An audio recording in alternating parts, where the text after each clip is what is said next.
Läbi aastate on Eesti spordis üheks traditsioonide rohkemaks ning au ja kuulsust toonuvimaks alaks mootorisport. Autoralli, mootorrataste ja autode ringrajasõit ning motokross. Isiksused nagu Tomson, Laur, Õumpuu, Teesalu, Asmer, Küünemäe ja nii edasi. Ning siia saab lisada omapärasema nime Leok, mille puhul teadvaimad kohe küsiksid, kas mineviku, oleviku või tuleviku Leok. Motokrossile on pühendunud ju kogu suguvõsa. Nii et tasub ette võtta matk Võrumaa Kuplite all asuvasse Sõmerpallu natukenegi kergitamaks Leokite motodünastia ajalookaant. Ja teeme seda asjaosaliste endi sõnade läbi. Raamatus Agu Sihka annab aru on algus järgmine, kui kõik päris ausalt ära rääkida ja nii edasi. Leokite suguvõsa puhul on arvatavasti kogu lugu täpselt samasugune. Väino Leok võib öelda selle plejaadi esimene täheke. Või kuidas? Äkki olnud täpselt niimoodi? Millal algas üldsegi Leokite jaoks motoajastu? See on ikka noorespõlus väga palju aega tagasi ja esimese tõuke sain, kui nägin, et Küünemäe oli siin tuntud nimi, võidusõitja, ja tema tuli siia Võrusse endise gaasianase tehasesse treenerina ja eks seda nägime pealt ja oli võimalus, et sealt sai seda sama tsiklit proovida, mida teisedki sõitsid ja nii saigi sellise algtõuke selle motospordile. Kuidas üldse spordiga tegelemine algas? Olen kuulnud seda, et elasite läbi õnnetuse ja pärast seda pidi mitu aastat olema kipsis ja sealt leidma tee uuesti tagasi elu juurde. No see on väga keeruline probleem ja väga kaua aega tagasi oli selline kuulus professor ja tema soovitas niimoodi, et kui tahad üldse jätkata ja saada endise vaimu ja tegevuse tagasi, siis ainult läbi spordi. Ja nii ma hakkasingi nagu öösiti salaja harjutama. Kui olin haiglas öösel vaiku, siis hakkasin harjutama, jõudu tugevdama ja niimoodi olen väga paljude spordialadega tegutsenud ja see spordipisik on kõigil meil sees. Perekonnas on ka daam, kellest on väga palju olenenud just selle plejaadi teke, selle olek ja mõtlen selle olevik ja ma loodan ka, et tulevik. Pereproua Milvi, kuidas olete suutnud nende aastate jooksul nüüd kannatada seda kõike, mida nad mehed teevad? Mürin on maja ümber kindlasti olnud aastakümneid päris suur. No eks ta on olnud ikka süda vahepeal täis ka, aga kuhu sa ikka pääsid? No ma olen kuulnud, et te olete ka oma noores peast sporti teinud, see oli küll enda huviks, aga mis alad need olid? Olen püstolit lasknud, maalet mänginud, kõike olen proovinud, e-motot sõitnud. Kuidas need poisid on tegelikult samuti jõudnud nüüd isa jälgedes sellele vähemalt sama tugevale tasemele? No võimaluste arenedes isegi võib-olla peab ütlema, et kõrgemale tasemele ja veel praegugi üks poiss sõidab ringi. No eks see on ikka isa eestpidamisel olnud. No kõigepealt, kui midagi teha, siis peab olema eesmärk. Ja eesmärki realiseerida, selleks on väga palju takistusi. Ja kui ei oleks ainult neid takistusi, siis me oleks juba kaugel olnud. Kogu Orgunni kõrvalt on jäänud aega ka kodu ümber vaeva näha. Siin on teil väga ilusad roosi istandused. Kas see on hobi või see on ka sissetulekuallikas või ta on töö? See on ikka sihipärane töö, et ise elada ja ellu jääda ja poiss aidata. Ja poiss aidata. Ainuke võimalus. Võib-olla mõne sõnaga ka kõigi 3 poja kohta. Alustame siis vanemast pojast Aivarist. Võib-olla ema käes kõigepealt küsimus, missugune ta oli noores peast iseloomult? Aivar on väga hea iseloomuga. Ta on suke sihikindel ja suke rahulik ja kui võistlustel on tal nagu õnne. Aivar Arvo on jälle natukene kärsitum ja rahutum ja kõike kohe tahab ja aga ka ikkagi nagu hästi andekas oli Arvo. Ja Aavo on jälle hästi sihikindel ja ainult pühendunud spordile. Kuidas sai alguse Aivari sporditee? Kui mina kaua aasta tagasi sõitsin omal ajal, tegin ikka omajagu kõvasti sõitu, mõtlesin, et noh, et arendan ikka järjest edasi ja Aivar tegi minu kõrval ka trenni väikse poisikesena ja ei läinudki väga palju aega, kui väike poisike must mööda sõitis ja siis ma sain aru, et aitab, et minul ei ole siin midagi teha. No. Ja hakkasingi Aivari nagu poole hoidaks ja sama tööd tegema nagu mänedžer, treener ja mõtlesime ka, kuidas siis edasi arendada. Nii me siis jõudsimegi liidukoondisse välja. Mis asi on mootorrattasport? Oi, see küsimus on mullegi raske. Et ei oskagi nagu konkreetselt. See on lihtsalt inimese üks hullustus, muud mitte midagi. See on vist teie suguvõsa jaoks kogu elu? No, olen ise saan ka ise aru, et see ei ole normaalne, aga kuna isa on mulle selle asja süstinud, siis ma ka sellest lahti ei saa. Isaga sai siin algul sõidetud, nagu vedas tsikli peale ja eks ikka huvi ka oli ja nüüd on ikka nii sees, et enam lahti ei saa kas või mis. No isa ütles nii, et sõitis seni kaasa veel, kui nägi, et poeg teeb ära, siis oli aeg mootorratas kõrvale lükata ja noortele teed anda. Millal ise lõpetasid? No eks meil on sama lugu, praegu poisi käest on kindel saamine, aga mul lõppes raha taga ära.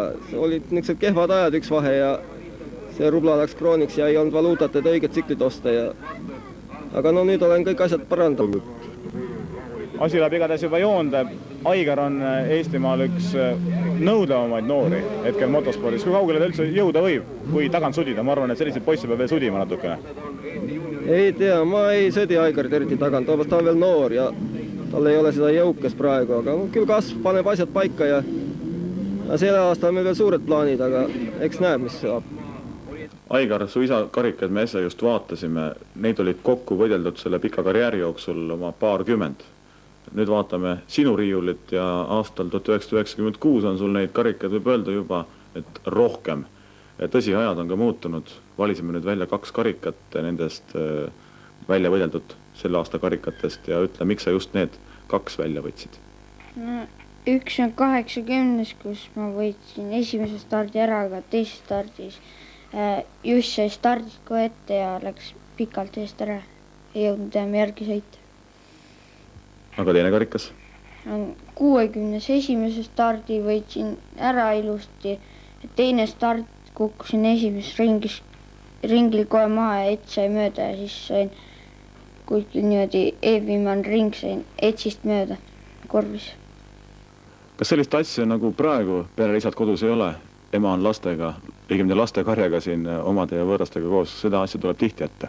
No, ma olengi päev otsa üksinda kodus koos lastega. 2 sõna võib-olla Martinist. Ema selle vastu ei ole, et kõik nad sõidavad ja nüüd väike poiss jälle. Ei, selle vastu mul midagi ole. Mina ikka olen see, kes kogu aeg ajab tagad ikka kiiremini ja vennale järgi ja teistele poistele järgi. Et no kui juba peres on selline asi, no miks siis üks peab kõrvale jääma üks meestest? Kui nüüd võistlusrajal saavad kokku ühe suguvõsa 2 erineva perepoissi, ütleme kas või Aigar ja Tanel, missugune on siis konkreetselt teie suhtumine näiteks? No halvasti ma ei suhtu kunagi, aga eks ma pöialda öön ikka oma pojale rohkem. Aga kui ka Tanel kukub, jooksen alati appi. Väino Leoki vanima poja Aivari perega tuttumise järel tulgu väike vahepala maja esisele sisse lükatud rajal peetava treeningpildi näol. Selle saateks enne keskmise poja Arvo juurde minekut olgu vaid öeldud, kuigi 2 pere noorte kodusid eraldab 700 meetri pikkune jalgrada läbi metsatuka, ühiste mängude, sealhulgas ka krossisõidu osas, aiapiiri pole. Poisid on koos palju, koos tehakse mänglevat trenni mõlema pere hoovis.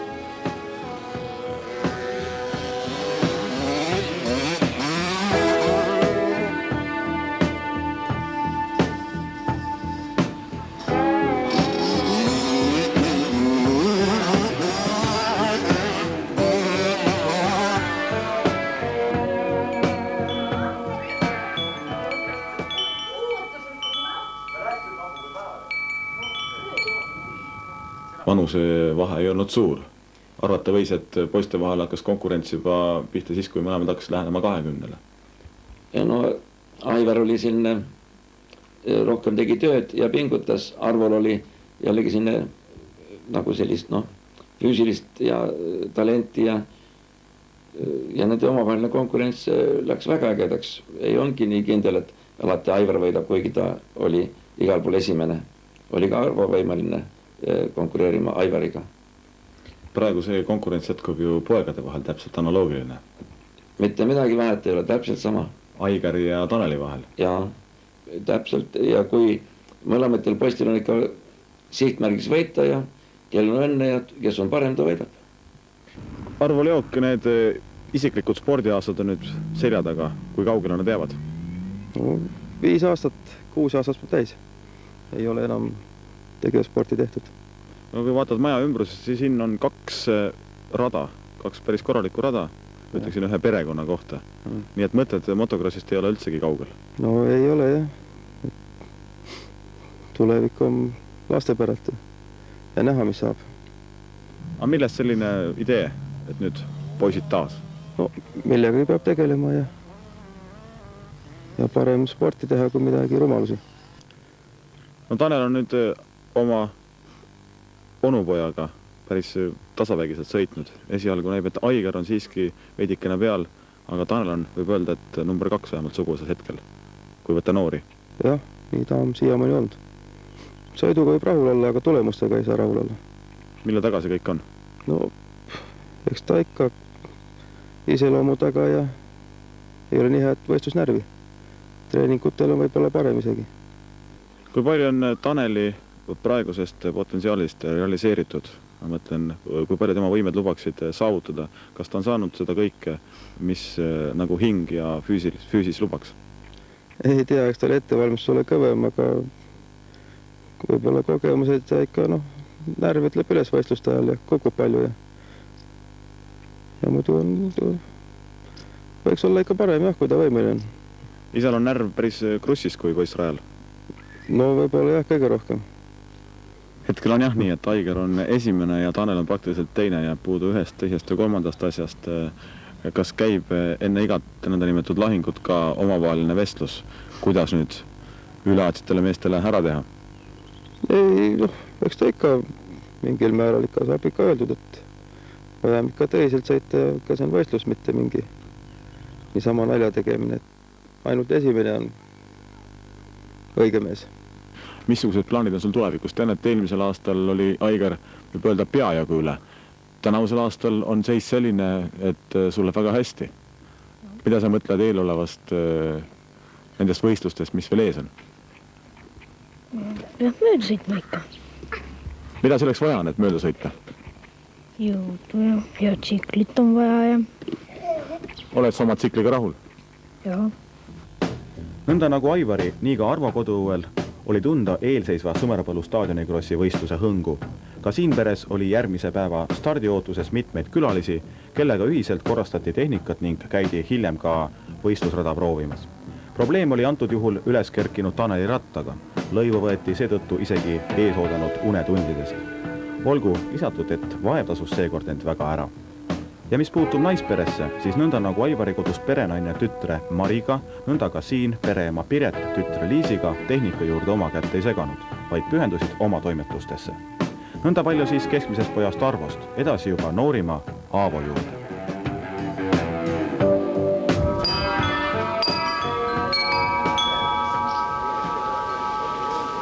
Tsiklid muutusid ja ka uksed läksid avatuks. See nüüd tõsi said jooksalle eelmise aastakümne lõpus, selle alguses. Kui nii aus olla, siis meil vedas. Kuna ikka praktika ja kogemused, kuna kolmas poeg on ikka kolmas poeg, esimesega tegime vigasid, teisega vigasid ja kolmandaga jätkuvad vead, millest saad ja näed aru, eks ole. Aga ei jõua lihtsalt tegutseda, kuna puuduvad sellist materiaalne võimalus ikka nii, et hingeliselt realiseerida see, mida oleks võimalik sealt välja pigistada. No teie silmist ikkagi särab vastu optimism selles suhtes, et sõidud päris katki ei ole jäänud. Siiamaani on kõik poisid saanud sõita päris kõrgel tasemel, vähemalt omal ajal NL koondise tasemel. Nüüd siis Aavo Leok juba individuaalselt maailmameistrivõistlustel. Nii et tegelikult, kui väga otsida, siis ikka abi leiab ka. Mina teengi põhiliselt Aavol on nagu menetser ja ülesanne ka sportlasena see, temal tuleb esineda ja sõita ja minu vastutus on leida sponsorid ja sponsorid leiab ainult siis, kui leiad selline usalduse vastastikuse. Ja ma loodan, et kes meid on aitanud, me oleme kõigile tänulikud ja müts maha. Sponsorite eest nad annavad meile abi. Nooremast poisist Aavost, tema on hetkel Eesti spordis, motospordis üks kuumemaid nimesid. Kuidas tema alustas? Ma kuulsin, et tema oli üks nendest, kes ütles alguses, et mina küll motocrossiga tegelema ei hakka, kui ta väike oli. Ja nii nad paljud ütlevad, aga kui juba mootorratta selga saab, sõitma hakkab ja näeb, et on võimeline sõitma selle mootorrattaga, siis mõte muutub ja kohe spetsialiseerud ümber. Aavo, ütle, kui tihti saad sa üldse aasta jooksul kodus olla? Vähe ikka saab olla, vähe. Mõned nädalad, kui on MM-i aeg TSO-s. Tean, et eestlasel on alati koduigatsus üks suurima probleemi, kui ta kodus teemal on. Kas see kimbutab sind ka? Kimbutab muidugi. Kodutulek on ikka alati nüüd, et kuskil kaugemalt tullakse ja siis öösel ka ei magata, sõetakse ikka jutti. Ja kuhugi minek on, siis ikka läheb aeglasemalt. Vaatamata sellele, et ikka jällegi tahad koju tulla, kutsub sind nagu meremeest merele, taas sport kodus kaugemale. Jah, miski asi on, et kui kodus natuke aega ära oled, siis jälle kisub tagasi. Ma ei tea, see on nagu haigus juba. Sinna saa midagi vist teha. Millal tuli see aeg, kui sa hakkasid juba konkreetselt mõtlema väga kõrgete saavutuste peale? Teame ju kõik, et oled olnud Nõukogude Liidu meister. No siin tõsi puudub Eesti meistri võistluste esimese koha tulemus, aga no see on loomulikult tingitud sinu pikkadest reisist, aga millal see kõik nagu tõsiselt lahti läks? No ma arvan, et siis kui ma kuskil 18 olin vist vana või siis kui ma hakkasin Venemaa klubide all sõitma, tulid, sain paremate mootorratastega hakata sõitma ja sest et siis kui me veel jetidega sõitsime, siis ei olnud mingit võimalusi, mingit šanssigi ei olnud üldse. Ma arvan, et sellest ajast peale,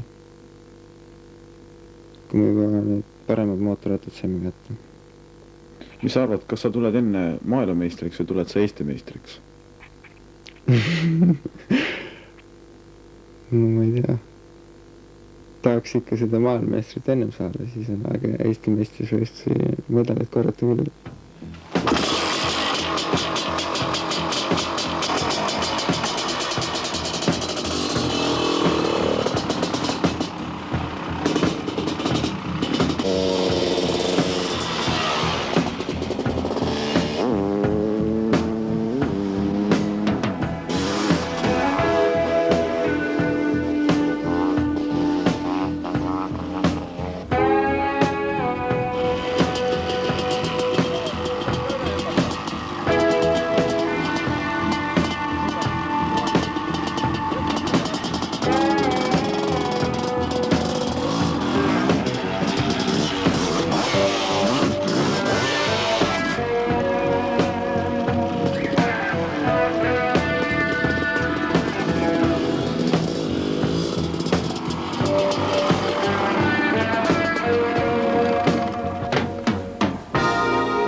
Aavo, tulid nüüd oma koduhoovi esiselt treeningult. Ütle, missugused rajad su maja ümber üldse on ja kas need kannatavad kriitikat just selles suhtes, et saab sõita ja harjutada selliste tõsiste nagu MM-sõitude tarvis kodu tingimustes? No harjutada saab igal pool. Ja mul on siin paar rada ka kodu juures ja tee peal ma proovin niisama sikkelt tavaliselt, et kõik oleks korras. Kui palju üldse kodu ees harjutad, kui tihti, kas iga päev ja kui siis mitu tundi? No ikka iga päev proovin vähemalt ühe trenni proovin päevas kodus sõita ja siis õhtupoole ikka kuskil mujal ka, kas Sõmerpalus või. Räägitakse üldse, et kui tegemist on kõva konkurentsiga, siis seal konkurentsis sinu tugevam külg on just füüsiline vastupidavus ja kui tegemist on liivaradadega, siis need meeldivad sulle rohkem, sest seal on rohkem füüsilist taga. No jah, kuna nii palju tehnikat pole, et sõita saaks kogu aeg nii palju kui vaja oleks, siis nagu proovin teha vähemalt füüsilist külge hoida korras, et muud ei jää lihtsalt üle. Sõmerpalu pole siit kaugel, tore rada, üks, ütleme, Põhjamaade parimaid. Ütle, kas see rada on alati sinu jaoks avatud? Ja see rada, seal ma saan sõita kas või hommikust õhtuni. Ma arvan, et see rada, isegi nii rasket rada pole Euroopas ma kohanud veel, nii kui Sõmerpalus on.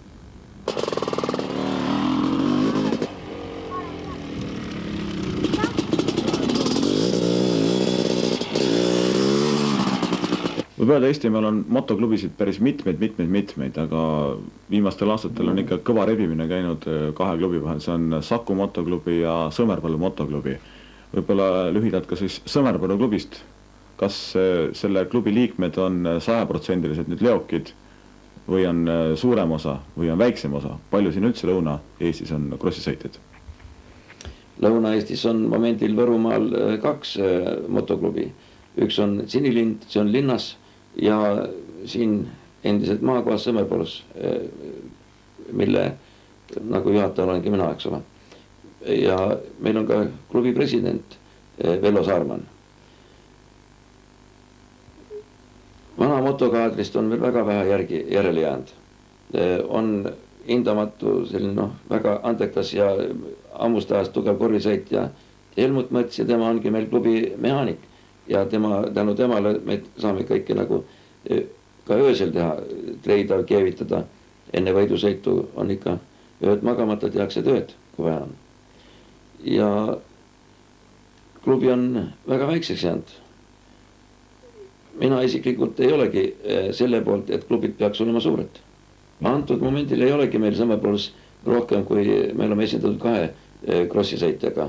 Tanel Leok on siis noor ja Avo sõidab täiskasvanute klassis. Aga ülejäänud leokid? Aga Aigar Leok ja Martin Leok kuuluvad Sinilinnu klubi alla. Kuna klubil ei ole nii palju võimalusi, et kõik leok saaks siin Sõmerpalus esineda, oma klubi alla sõita. Võistluse põhiürituseks ikkagi igal aastal on see Sõmerpalu motokross, Sõmerpalu staadionikross. Sõmerpalu krossirada, vaatasime selle üle, on minu arvates küll üks huvitav, mida ma elus näinud olen. Homne rada, kus toimub siis Eesti meistrivõistlused televisioonikarikas ja ühtlasi ka Sõmerpalu staadionikross. No see on sinna traditsiooniliseks juba saanud, ühe korra me korraldame ja rada peaks olema ka vastav, sest selle raja meister on Avo ise. Ta tegi sellise raja, et saavad sõita 80 kuubiklused ja kõik, kes on suutelised üldse staadioni sõitma. Ja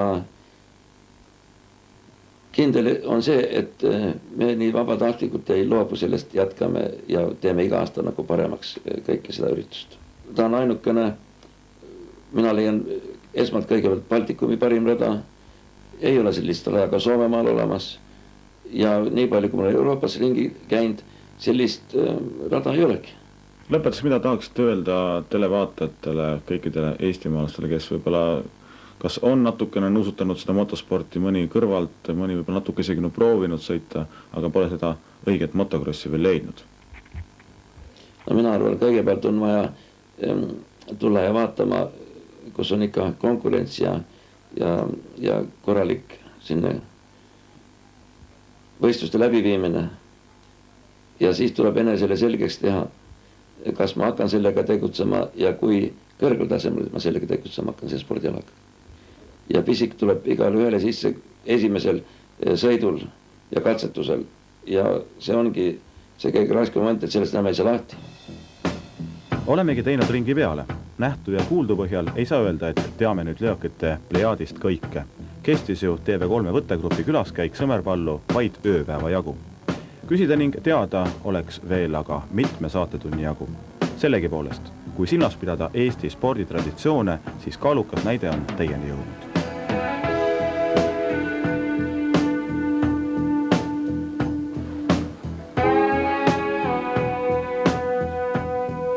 Et see on lihtsalt inimese üks hullustus, muud mitte midagi.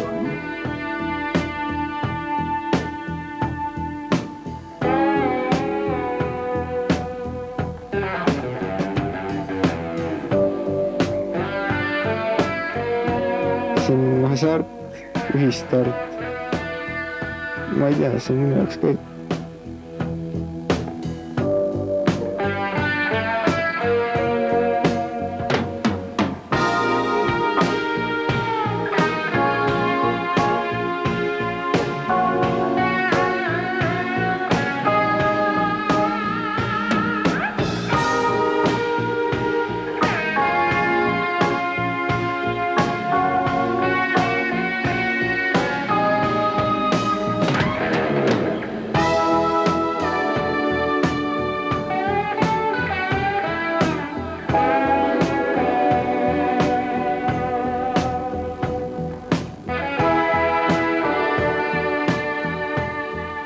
Motokrossi on selline ala, mis sobib kõigile.